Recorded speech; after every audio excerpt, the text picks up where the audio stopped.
जो हमारी BRG है मिसाल के तौर पर, इसमें मैंने आप लोगों को मॉड्यूल्स बताए थे। एक दोस्तों HR का मॉड्यूल था, या आप डिपार्टमेंट कह सकते हैं। Yes sir.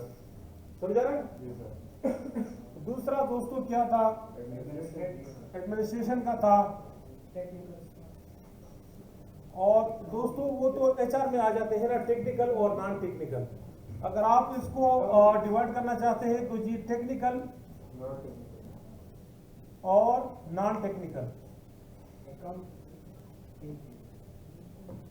एडमिन हो गया दोस्तों, और क्या?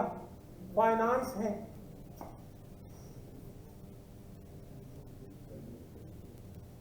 ये मिसाल के तौर पर 3-4 इस तरह क्या है डिपार्टमेंट्स है। यही मेरा टीम है। ये ड्राइवर वगैरह टेक्निकल में आ जाते हैं, जो टेक्नीशियन वगैरह। नॉन टेक्निकल में सिक्योरिटी वाले और ये चीजें आ जाती हैं। क्लियर? Yes sir. और एडमिन भी है दोस्तों, फाइनेंस भी है। अभी अगर आप लोग सिर्फ इनकी एम्प्लॉय आईडी पे आपने टेबल बनाया सारे एम्प्लॉयज के लिए। अगर आप सिर्फ एम्प्लॉय आईडी पे हर एक एम्प्लॉय के रिकॉर्ड को यूनिक करना चाहे तो वो नामुमकिन है, क्योंकि हर एक डिपार्टमेंट में एम्प्लॉय आईडी रिपीट होगी। मिसाल के तौर पर यहाँ पे भी, मिसाल के तौर पर अगर एम्प्लॉय आईडी आप 001 से शुरू करें तो यहाँ पे भी 001 से शुरू होगा, यहाँ पे भी और यहाँ पे भी। ठीक है? क्लियर है? तो इस मसले को हम कैसे हल करें? डिपार्टमेंट की आईडी इसको अलग करना, यानी हमारा मकसद ये है कि हम हर रिकॉर्ड को यूनिकली भी रिप्रेजेंट करें। वो एम्प्लॉय आईडी से सिर्फ नामुमकिन है। अगर उसके साथ आप हर एक डिपार्टमेंट को एक यूनिक आईडी दें, मिसाल के तौर पर इसको आप लोगों ने 11 दिया, ये जी 12 है, ये 13 है, और इस तरह चलते जाएंगे। तो अगर आपने लिखा एम्प्लॉय 001 और उसके साथ 12 आपने लिखा, तो इसका मतलब ये है कि एडमिनिस्ट्रेशन में जो एम्प्लॉय 001। अगर आपने लिखा कि 001 और इसके साथ 13 लिखा तो आपको इमीडिएटली रियलाइज हो जाएगा कि हाँ HR में। एम्प्लॉय और डिपार्टमेंट आईडी दोनों प्राइमरी हो गए सर। ये दोस्तों दोनों प्राइमरी की है। इस किस्म की प्राइमरी की जिसमें दो कॉलम जिसमें हो, ऐसी प्राइमरी की, ये भी प्राइमरी की है। लेकिन इसमें 2 कॉलम जो है ना वो मुश्तरका तौर पर हर एक रिकॉर्ड को यूनिकली रिप्रेजेंट करना। मैंने आप लोगों को बता दिया कि एक रिकॉर्ड से आप एक फॉर एग्जांपल एट्रीब्यूट से या कॉलम से आप हर एक रिकॉर्ड को यूनिकली रिप्रेजेंट नहीं कर सकते, तो इसके लिए दोनों लेने पड़ते हैं। इस किस्म की प्राइमरी की को कंपोजिट बोलते हैं। समझा रहा? तो इसी कंपोजिट प्राइमरी की के साथ मिलती जुलती एक डिपेंडेंसी है जिसको दोस्तों हम फुल फंक्शनल डिपेंडेंसी कहते हैं। कौन सी? Full functional dependency. Full functional dependency की फर्स्ट ऑफ ऑल जरा तारीफ समझे कि ये जितनी भी नाम की एट्रीब्यूट है, ये वाले, ये फंक्शनली डिपेंडेंट होंगे प्राइमरी की पे। प्राइमरी की मतलब दोनों कॉलम पे, not a part of primary की। ऐसा कॉलम यहां पे नहीं होना चाहिए कि अगर आपके साथ डिपार्टमेंट आईडी है तो उस कॉलम का आपको पता चल जाए। समझ रहे? अगर आपके साथ मिसाल के तौर पर एम्प्लॉय आईडी है तो आपको जेंडर का या सैलरी का पता चल जाए, नहीं चल सकता। कौन सी एम्प्लॉय आईडी, किस डिपार्टमेंट की?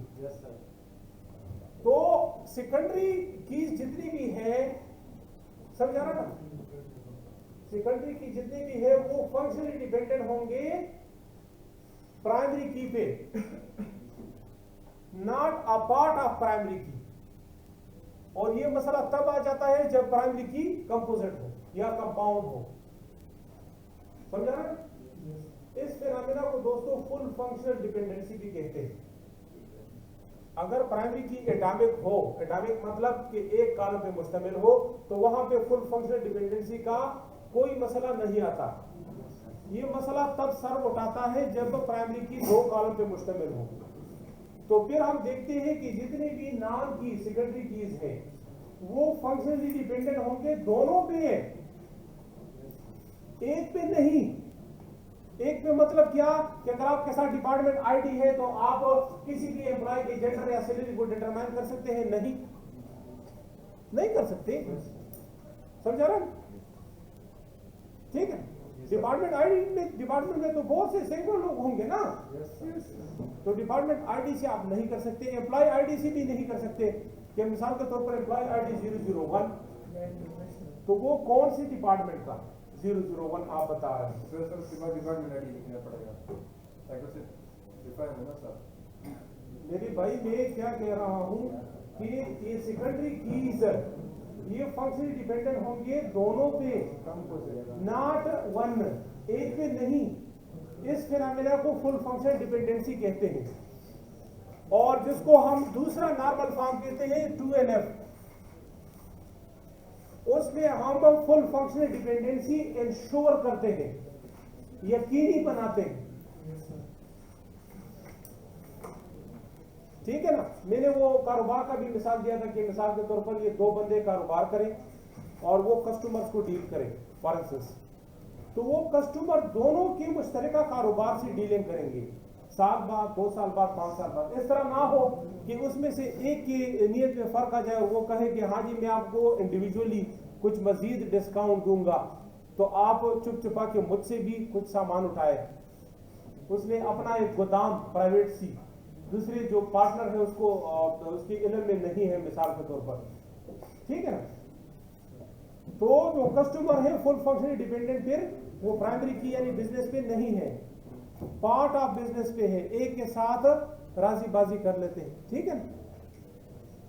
समझा रहे ना? डेली लाइफ में ये एग्जांपल आप दे सकते हैं कि अगर मुश्तरका पार्टनरशिप कारोबार हो तो वो सारे जितने भी कस्टमर हैं वो कंबाइन ही उनको डील करते हैं।